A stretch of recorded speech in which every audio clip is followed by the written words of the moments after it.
বুঝতে পেরেছেন না পারেননি? এক নম্বর হলো তোমার আল্লাহ কোন দিকে মুখ করে বসে আছে, দুই নম্বর হলো তোমার আল্লাহ এই মুহূর্তে কি করছে, আর তিন নম্বর হলো তোমার নবী কোন দরজা দিয়ে আল্লাহর দরবারে ঢুকেছে। বলো কেউ পাই? সমস্ত মুসলমানদের মাথা নত হয়ে গেল।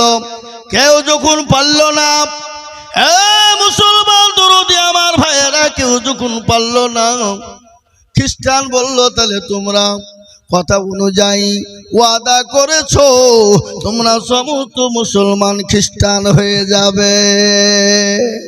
হবা তো? ইতিমধ্যে একজন 13 বছরের যুবক, 13 বছরের তরুণ তুর্কি নওজোয়ান বলে, ও মুসলমানরা ঘাবড়ায়ও না, এই তিনটে প্রশ্নের উত্তর আমি দিয়ে দেব। খ্রিস্টানের পাদ্রী মুসলমানরা বুঝি কে রে? কেউ ছোট্ট ছেলে, কেউ কিছু মনে করে না। পাদ্রী বলো, তরুণ যুবক তুমি পারবে? বলে আমি অবশ্যই পারব। দেখো বলে হ্যাঁ আমি পারবো। তাহলে বলো। বলে আমি আগে আসি। বলে আসো। সমস্ত খ্রিস্টান এবং মুসলমানদেরকে ডাক দিয়ে বলেন, ও মুসলমানেরা, ও খ্রিস্টানরা শোনো, মুসলমানরা না পারলে সমস্ত মুসলমান খ্রিস্টান হওয়ার কথা, কিন্তু মুসলমানরা যদি প্রশ্নের উত্তর দিয়ে দেয় সমস্ত খ্রিস্টানকে মুসলমান হতে হবে। রাজি? সমস্ত খ্রিস্টান বললে হ্যাঁ রাজি। তাহলে উত্তর শোনো। বলে হ্যাঁ বলি। বলো। বলে এক নম্বর প্রশ্ন হলো তোমার আল্লাহ এই মুহূর্তে কি করছে বলতে হবে। সঙ্গে সঙ্গে ওই তরুণ যুবক নওজোয়ান 13 বছরের কিশোর সঙ্গে সঙ্গে তিনি বললেন, ও মুসলমান খ্রিস্টান তোমরা শোনো, যিনি এই তিনটে প্রশ্ন করেছেন তিনি কি উত্তর জানেন? বলেন না, তিনি উত্তর জানে না, কিন্তু তিনি প্রশ্ন জানেন। কিন্তু আমি 13 বছরের কিশোর, এই তিনটে প্রশ্নের উত্তরও জানি। আমি প্রশ্ন জানি, উত্তরও জানি। তাহলে সব থেকে এই মজলিসে দামি কে? জোরে বলুন কে? যে উত্তরও জানে প্রশ্নও জানে, সে। সমস্ত খ্রিস্টান মুসলমান ডাক দিয়ে বলল, যে প্রশ্ন জানে উত্তর জানে সে। তাহলে চেয়ারে বসবে কে? বলে সভাপতি তুই নাম। এই সভাপতি নাম। তুই খালি প্রশ্ন জানে উত্তর জানিনি, আর এই প্রশ্ন জানে উত্তর জানে, চেয়ারে ও বসবে, তুই কেন বসবি? পাদ্রী সঙ্গে সঙ্গে তত্তর করে চেয়ার থেকে কাঁপতে কাঁপতে তিনি নিচে বসে গেলেন।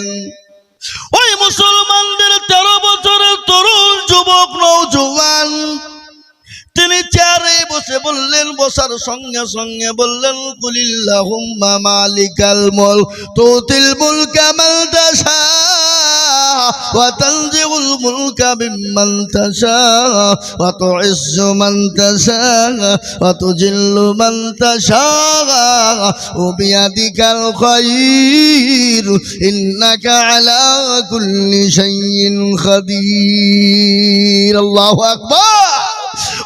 কুরসির মালিক আমার আল্লাহ এই মুহূর্তে কি করছে তার প্রশ্নের উত্তর নিয়ে নাও। আমার আল্লাহর এই মুহূর্তে কাজ হলো চেয়ারে বসা যিনি ছিলেন তাকে চেয়ার থেকে নামিয়ে নিচে বসিয়ে দিল, আর যাকে কেউ চিনত না তাকে তুলে এই চেয়ারে বসিয়ে দিল। এই মুহূর্তে এটাই হলো আমার আল্লাহর কাজ। বুঝতে পেরেছেন না পারেননি? যারা কেউ যাকে কেউ চিনত না, যাকে সবাই চিনে তাকে চেয়ার থেকে নামিয়ে নিচে বসিয়ে দিল, আর যাকে কেউ চিনত না তাকে উপর নিচ থেকে তুলে নিয়ে এসে চেয়ারে বসিয়ে দিল। এই মুহূর্তে এটাই হলো আমার আল্লাহর কাজ। নারে তাকবীর। সমস্ত মুসলমানরা বলে নারে তাকবীর। সঙ্গে সঙ্গে বলে, কোন ঘরের ছেলে রে তুই? কি তোর নাম কি? তোর পরিচয়, তোর বাপের নাম কি, তোর নাম কি, তুই এত সুন্দর ছেলে, তোকে তো আগে কোনোদিন দেখিনি। দেখবেন ছেলে যদি ভালো হয়, ছেলে যদি পরীক্ষায় ভালো পরীক্ষায় নাম করতে পারে, দেশের মানুষ পাড়ার মানুষ তাকে ভালো বলবে, বলবে বাপ ভালো, মা বলে ভালো, বলবে কি বলবে না। তার জন্যে ছেলেও ভালো। আর ছেলে যদি পাঠা হয়, তার বাপেরও পর্যন্ত দুর্নাম হয়। এই কথা বলো না কেন? হ্যাঁ? ছেলে যদি ভালো হয়, তার মায়ের নাম হয়, বাপের নাম হয়। কার ছেলে রে তুই? তোর বাপের নাম কি, তোর মায়ের নাম কি? বলবে না, বলবে না? সবাই ভালো বলবে। আর ছেলে যদি পাঠা হয়, বাপ পর্যন্ত ছেলের পরিচয় দিতে লজ্জা পায়। ঠিক না বেটি? জোরে বলুন। হ্যাঁ? আর ছেলের নাম হলে বাপের বুক বড় হয়ে যায়, মায়ের বুক বড় হয়ে যায়। পাড়া প্রতিবেশী, দেশবাসী, গ্রামবাসীর সামনে মা বাপ বুক ফুলিয়ে ঘুরে বেড়ায়, বলে আমার ছেলে ভালো। আর ছেলে যদি বদমাইশ হয় বাবা, তাহলে বাপ মা আপনার ছেলের পরিচয় দিতেও লজ্জা করে। ঠিক না বেঠিক? জোরে কন্যা কন্যা। এ মুসলমান দরদি, সঙ্গে সঙ্গে মুসলমানরা বলে নারায়ে তাকবীর, আল্লাহু আকবার। তোর বাপের নাম কি, তোর পরিচয় কি, তুই কোন ঘরের সন্তান, তোর কোন মায়ের সন্তান? এক নম্বর প্রশ্ন হয়ে গেল। দ্বিতীয় নম্বর প্রশ্ন, তোর নবী যখন আল্লাহ দরবারে গিয়েছিল, কোন দরজা দিয়ে গিয়েছিল? সঙ্গে সঙ্গে ওই তরুণ নওজোয়ান যুবক 13 বছরের কিশোর ডাক দিয়ে বলল, পাদ্রী মশাই, ও খ্রিস্টান মুসলমানরা শোনো, মুরগির ডিম চিনেন না? বলে হ্যাঁ চিনি। বলে মুরগির ডিমে আবার কি হয়? বলে মুরগির ডিমে কি হয়? আচ্ছা বলো, মুরগির ডিমের যখন মা বোনেরা বাচ্চা তোলার জন্য মুরগির পেটের তলে যখন ডিম দেয়, দেয় না? দেয় না? এই দেয় না? বাচ্চা তোলার সময় ডিম দেয় না? বলে ডিম দেয়। আচ্ছা বলো তো, বাচ্চার পেটের তলে যে ডিম দেয়, ওই ডিমের ভিতরে কোন দিক দিয়ে মুরগির বাচ্চা ঢুকলো তুমি বলো? বলে মুরগির ডিমের ভিতরে মুরগির বাচ্চা ঢুকার জন্য কোনো দরজার কোনো প্রয়োজন হয় না। বলে তেমনি আল্লাহর নবী, আল্লাহর দোস্ত আল্লাহর দরবারে যাবে, তার জন্য দরজার কোনো প্রয়োজন হয় না। নারে তাকবীর! সমস্ত মুসলমানরা নারে তাকবীর ধ্বনি দিয়ে বলল, আমরা জিতে গেলাম, জিতে গেলাম, জিতে গেলাম। বলে না, আর একটা প্রশ্ন উত্তর আছে। বলে কি? বলে তোমার আল্লাহ কোন দিকে মুখ করে বসে, তোমার আল্লাহ কোন দিকে মুখ করে বসে আছে বলো? বলে কোন দিকে মুখ করে বসে আছে দেখবা, একটা মোমবাতি জ্বালিয়ে দেওয়া হলো, আর ওই মোমবাতিতে আগুন জ্বালিয়ে দেওয়া হলো। বলে আগুনের কোনো দিক আছে? বলে কোনো দিক নাই, চতুর্দিক সমান। তেমনি আমার আল্লাহর কোনো দিক নাই, আল্লাহর চতুর্দিক হলো সমান। সমস্ত মুসলমানরা নারায়ে তাকবীরের ধ্বনি দিয়ে দিল। সঙ্গে সঙ্গে মুসলমানরা বলল, পাদ্রী ও খ্রিস্টানরা, তোমাদের কথা অনুযায়ী, ওয়াদা অনুযায়ী তোমরা কলমা পড়ে মুসলমান হয়ে যাও। আল্লাহুম্মা সাল্লি আলা, জোরে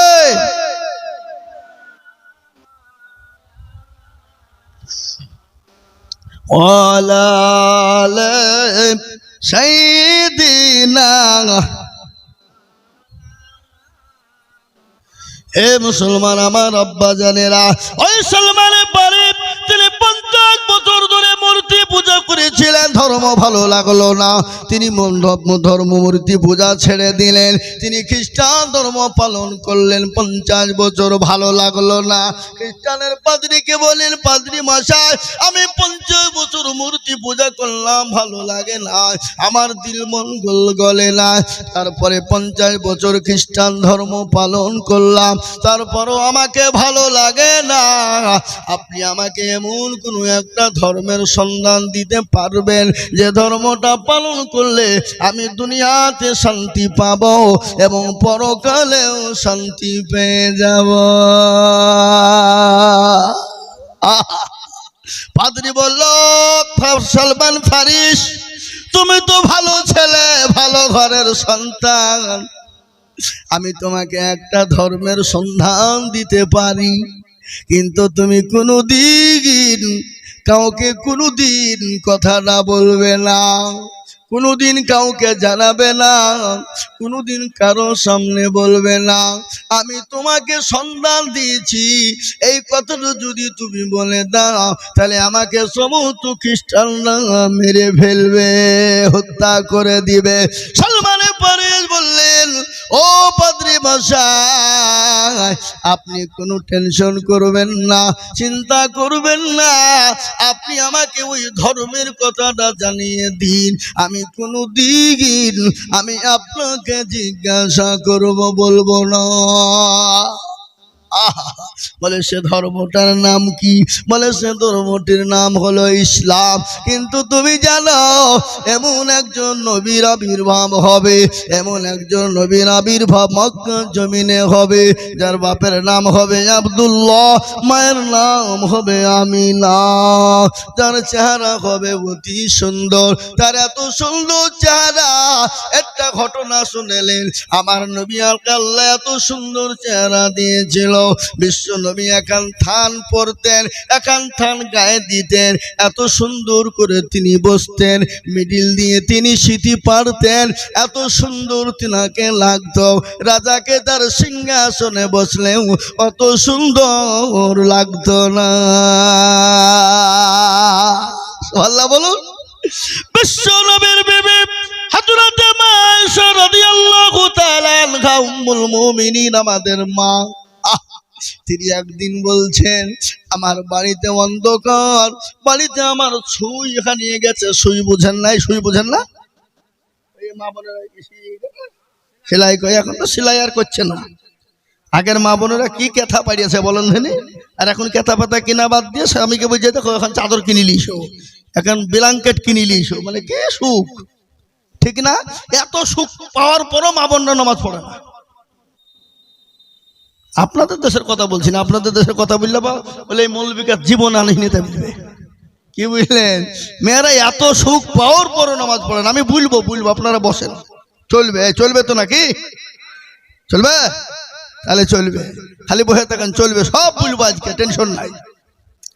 আমার ভাইয়েরা, আমার আব্বা জানেন, বিশ্ব নবীর বিবি মায়েশা রাদিয়াল্লাহু তাআলা আনহা তিনি বর্ণনা দিলেন, আমার রাত্রি একটা সুই হারিয়ে গেল, অন্ধকার ঘরে আমি সুইটা কি করে খুঁজব? আমার বিশ্ব নবী শোয়া বা নবীর হাত কেন আমি তুললাম, একটু আপনার আজ্ঞা করে তুললাম। ইতিমধ্যে হাতকে তোলার কারণে বিশ্ব নবীর হাতের আলোয় আলোকিত আমার গোটা ঘরটা আলোয় আলোকিত হয়ে যায়।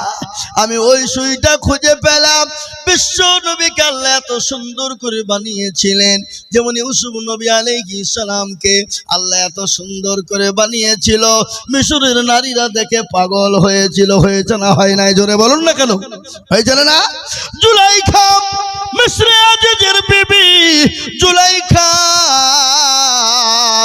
ইউসুফ নবী আলাইহিস সালামকে দেখে পাগল হয়ে গেল, এত পাগল হয়ে গেল, সমস্ত মিশরের মেয়েরা বলল, জুলাইখা রে, তোর মতন লীলজ্জ বেহায়া নারী জমিনের ওপরে আসমানের নিচে দ্বিতীয় নাই। বলে কেন? বলে তোর বাড়ির একজন গোলাম, আর ওই গোলামকে দেখি তুই পাগল হয়ে গেলি, তার প্রেমে পাগল, তোর মতো বেহায়া লীলজ্জ নারী আর আসমানের নিচে জমিনের ওপরে নাই। তুই একজন মিশরে আজিজের বাদশার বিবি হয়ে তোর গোলামের ওপর তোর এত চাহিদা কেন? ওই জুলাইখা সমস্ত মিশরের নারীদেরকে খবর দিয়েছিল, তোমরা একটা বারের জন্য আমার বাণী দাওয়াত গ্রহণ করো। সমস্ত নারীরা মিশরের মাটিতে জুলাইখার বাণী দাওয়াত নিয়ে নিলেন। ঘরের ভিতরে হল ঘরে ঢুকিয়ে দিলেন। একটা করে আপেল আর একটা করে ছুরি দেওয়া হয়েছিল। বলে তোমাদেরকে আপেল আর ছুরি কেন দিলাম? আমি তোমাদেরকে যখন কাটতে বলবো তোমরা কাটতে শুরু করবা। সঙ্গে সঙ্গে হাতে ছুরি আর আপেল দেওয়া হলো।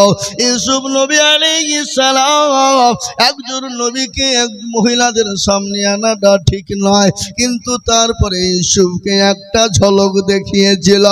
একটা ঝলক দেখানোর সঙ্গে সঙ্গে মিশরের নারীরা বেহুশ হয়েছিল, পাগল হয়েছিল।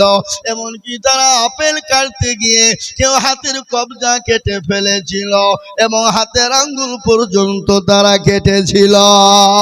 ইউসুফ নবী আলাইহিস সালামকে দেখে যদি তারা তাদের হাতের কবজা কেটে ফেলতে পারে, হাতের আঙ্গুল কেটে ফেলতে পারে, আমার নবী বিশ্ব নবী দয়ার নবী দয়ার নবী দয়ার হাবিব বিশ্ব নবী রহমতের নবী দয়ার হাবিব রাসূলুল্লাহকে যদি তারা একটা বারের জন্য দেখতে পেত, হাতের কবজা তো দূরের কথা, আমার নবীকে তারা যদি একটা বার দেখতে পেত তাদের কলিজা পর্যন্ত কেটে ফেলতো। সুবহানাল্লাহ বলুন না। বিশ্ব নবীকে আল্লাহ এত সুন্দর করে তৈরি করেছিল। সালমানে ফারিসকে বলা হলো, সালমানে ফারিস তুমি কি জানো না তেনাকে আল্লাহ এত সুন্দর চেহারা দিয়েছিলেন, মাথার চুলগালা ফুরফুর করবে, তার চেহারা অতি সুন্দর হবে, হাতের আঙ্গুল গালা অতি সুন্দর হবে। তিনি তেনাকে পরিচয় নিতে গেলে বলে আমি তার থেকে তো আরো পরিচয় ভালো জানতে চাই। বলে তাকে তুমি পরিচয় যদি তুমি নিতে চাও, আমি তোমাকে তিনটে কথা উপদেশ দিয়ে দিলাম, এই তিনটে কথা তুমি দেখবা, প্রমাণ করবা, যদি মিলে যায় তাহলেই তুমি বুঝে নিবা ওটাই উনি হলেন নবী। বলে তিনটে কি?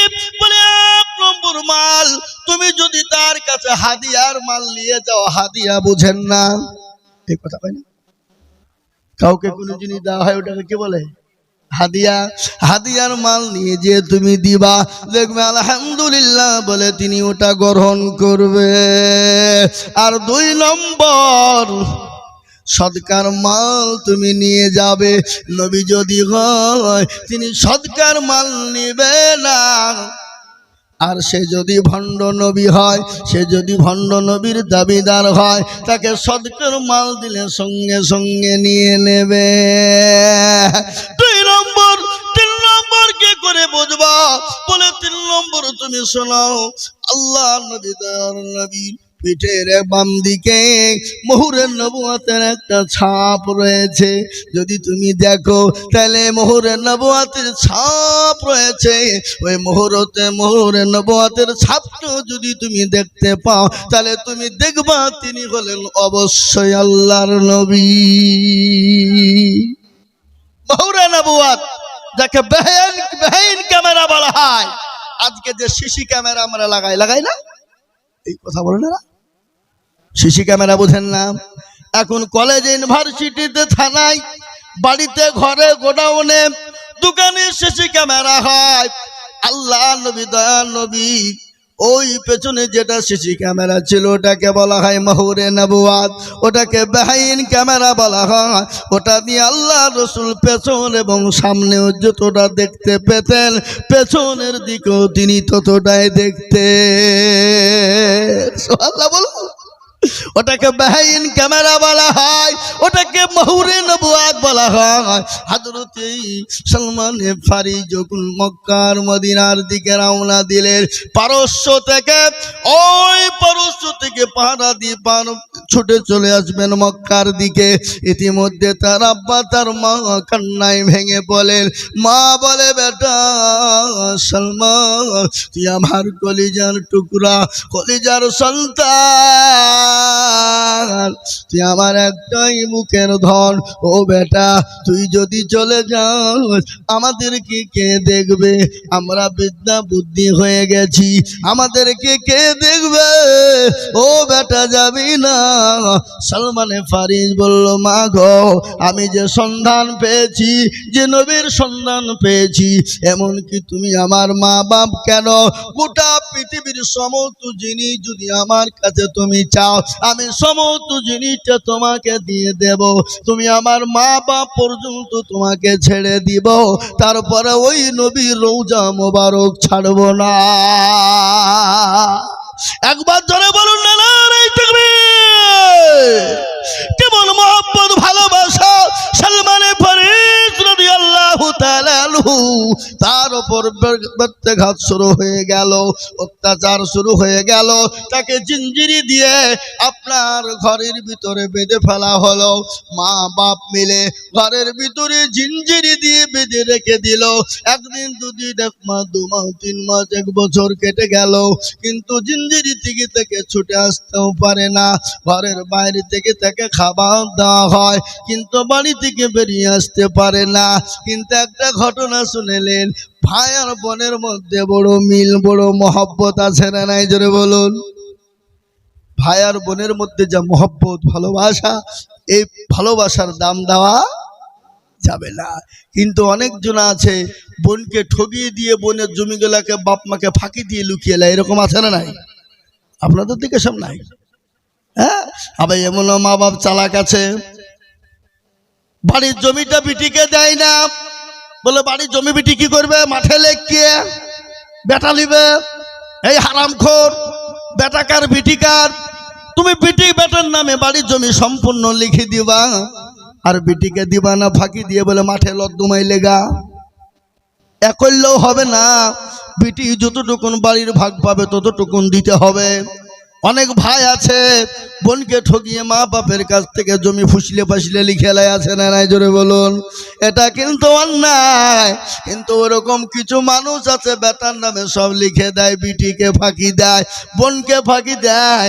একবারে কাবা শরীফে যে যাই নামাজ পড়ে দিয়ে নামাজে দাঁড়িয়ে বলে আল্লাহু আকবার, দোয়া করে বলছে, আল্লাহ আমি হজে এসেছি, আমাকে জান্নাতে দিও। আল্লাহ বলছে, পাঁচি একবার মরে দেখ, তোর হুড়কে মেরে কবরে ঢুকাবো।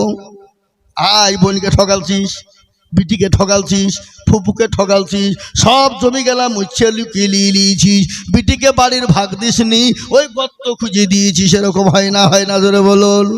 অনেক বেটি আছে বাপের বাড়ি থেকে চোখের পানি ফেলতে ফেলতে ফেলতে ফেলতে চলে যায়, ওদিকে স্বামীর অত্যাচার সহ্য করতে পারে না, এদিকে মা বাপ কিন্তু জমি জায়গা দেয় না, বেটার নামে লিখে দেয়। সে মেয়েদের জন্য কপালে বড় দুর্দিন নেমে আসে।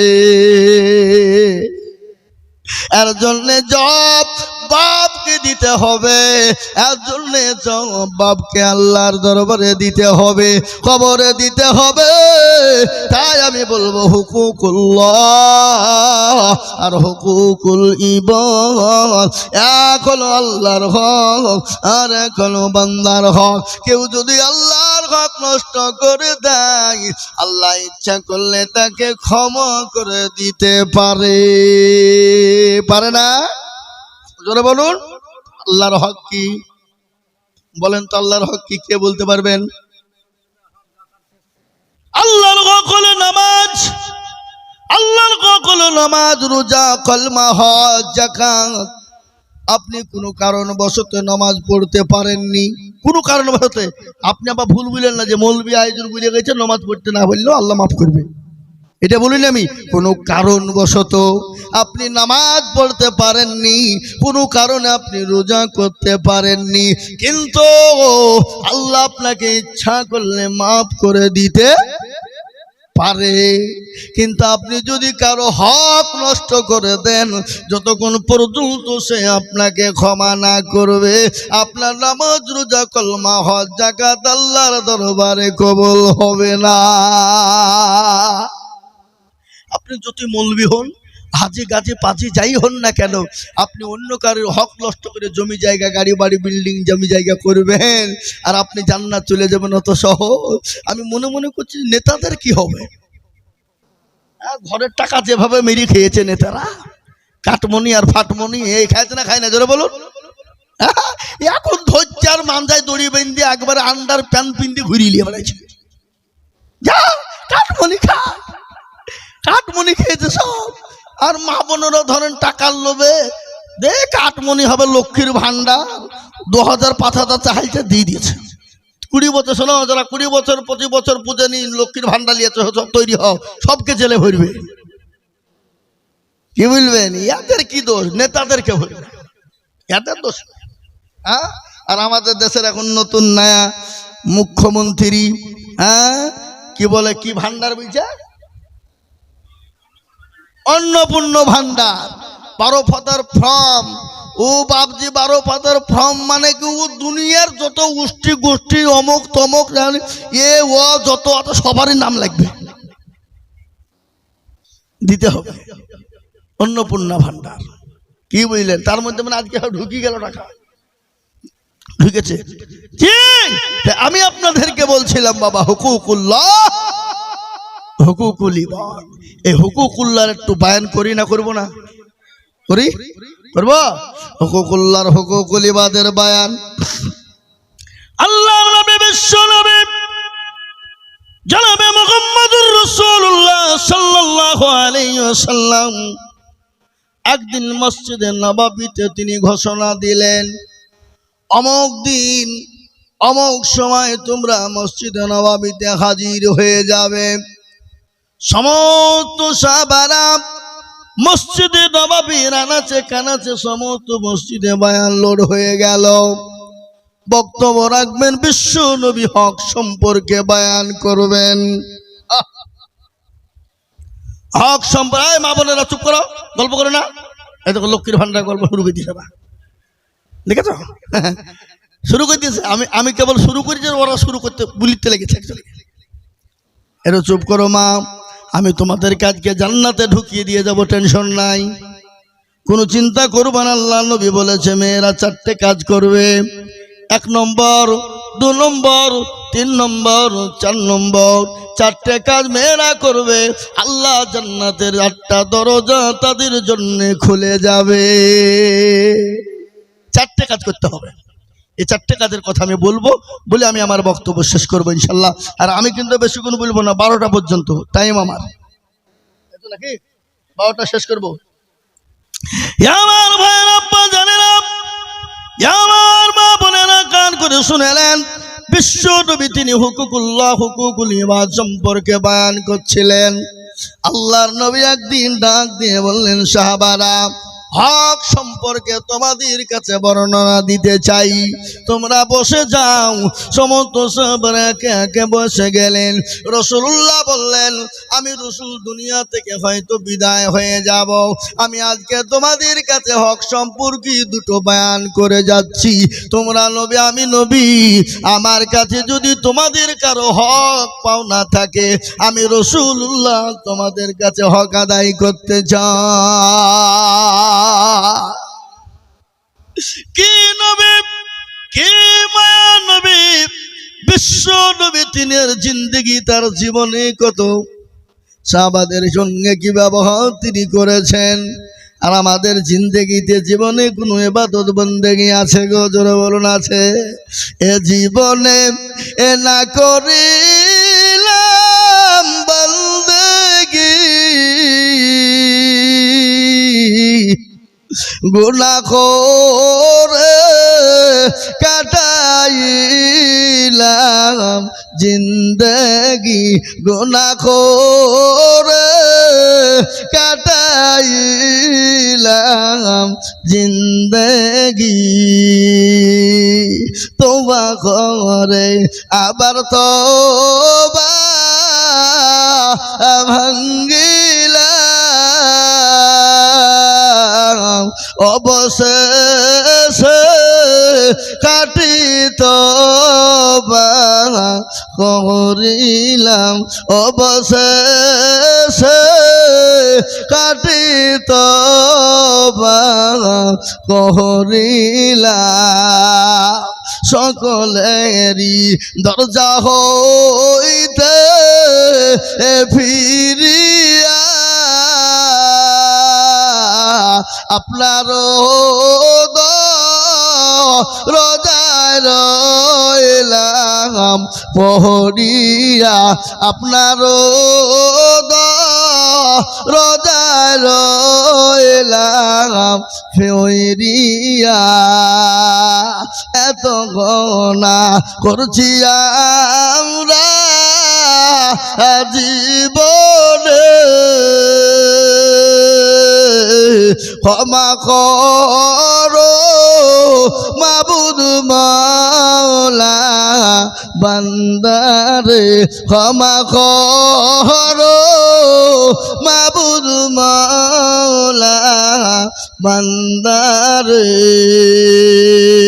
তুমি যদি ক্ষমা না করো রে বান্দারে,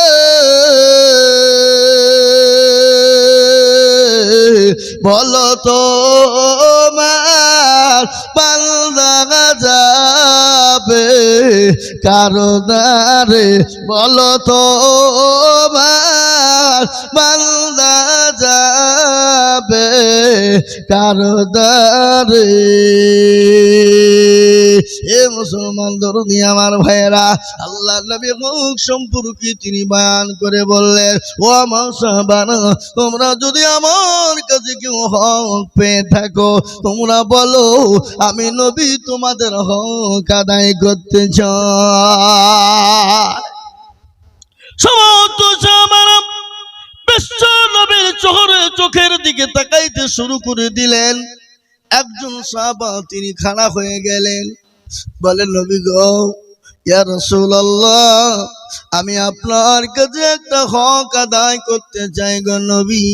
আপনি যখন হকের কথা বলেছেন, আপনি হক আদায় করতে চেয়েছেন, ওগো রাসূলুল্লাহ, আমি আপনার কাছে একটা পাওনাদার, আপনি আমার কাছে আপনি বেঁধে রয়েছেন, আমি আপনার কাছে হক আদায় করতে চাই। সমস্ত সাহাবাদের চোখগুলা মোটা মোটা হয়ে গেল। হযরত ওমর তো তিনি খাড়া হয়ে গেছেন উলঙ্গ তরবারি নিয়ে। রাসূলুল্লাহ বললেন, ইজলিস, ওমর তুমি বসো, তুমি বসে যাও। সঙ্গে সঙ্গে বসে গেলেন। আল্লাহ নবীর সাহাবারা ওই সাহাবাকে মারার জন্য তৈরি হয়ে গেল। আল্লাহ নবী বলল, তোমরা চুপ করো, সে আমার কাছে হক পেতে চায়, হক আদায় করতে চায়। বলো সাহাবা, কি হক? বলে নবী গো, একদিন রাস্তা দিয়ে উঠে চড়ে যাচ্ছিলাম, আপনি উটের উপর বসেছিলেন, আমি উট টানতেছিলাম। ইতিমধ্যে নবী গো, আপনার হাতে একাল লাঠি ছিল, আর ওই লাঠির আঘাত আমার পিঠে লেগেছিল গো নবী। ইয়া রাসূলুল্লাহ, সেদিন আমি ওই লাঠির আঘাত খেয়েছিলাম। ওগো নবী, আপনি যখন হক আদায় করতে বলেছেন, চেয়েছেন, নবী গো, আমি আপনাকে ওই লাঠির আঘাত দিয়ে আমি আপনার কাছে হক আদায় করতে চাই। এই কথা যখন বলা, সমস্ত সাহাবারা খেপে গেল, চোখ গলা মোটা হয়ে গেল, তাকে শেষ করে দিবে। হযরতে আলী, হযরতে ওমর, হযরতে উসমান, হযরতে আবু বকর, সমস্ত সাহাবা খাড়া হয়ে গেলেন। হযরতে আবু বকর রাদিয়াল্লাহু তাআলা আনহু তিনি তো নরম সাহাবা, তিনি গরম হয়ে গেলেন। হযরত উসমান গনি তিনি তো নরম সাহাবা, তিনি গরম হয়ে গেলেন। আর ওমরের কথা তো বলার নাই বাবা, যে রাস্তা দিয়ে ওমর যেত, শয়তান 40 দিন যেত না। কয়দিন? 40 দিন। দেখবেন যে ছেলেরা, ছোট ছেলেরা বিছানায় পেশাব করে ফেলে না, মা বোনেরা তাবিজ পড়া, অমুক পড়া, তমুক পড়া, খেজুর পড়া ছুটিয়ে বেড়ায় মা বোনেরা, যে বিছান খালি ধুইতে ধুইতে আইলে কেন না পা হয়ে গেল। আমি একটা তাবিজ বলে যাই, কোন ব্যক্তি যদি হযরত ওমরের নামটা লিখে দিয়ে ওই বাচ্চার গলায় ঝুলিয়ে দেয়, হাতে ঝুলিয়ে দেয়, ওই বাচ্চা আর বিছানায় পেশাব করবে না। পেশাব তো বিছানা শয়তানে করিয়ে দেয়, কি বুঝেন আপনারা বলুন, তাই না? ওমরের নামটা নিয়ে গলাতে কিংবা হাতে যদি ঝুলিয়ে দেয় সে বাচ্চা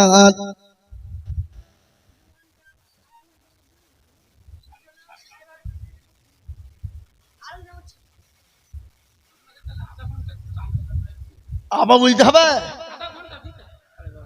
তাহলে একবার দূরে সরে বলেন আল্লাহুম্মা রাব্বানা পানি ফানি কো পানি নেন পানি নাই চা নাই ফানা কি কি গো শুধু বসিয়ে গেলে হবে হ্যাঁ লেসো পানি লেসো চালিয়ে তাড়াতাড়ি আল্লাহুম্মা আমিন আল্লাহ তুমি কবুল করে দূরে সরে বলেন আল্লাহুম্মা সাল্লাল্লাহু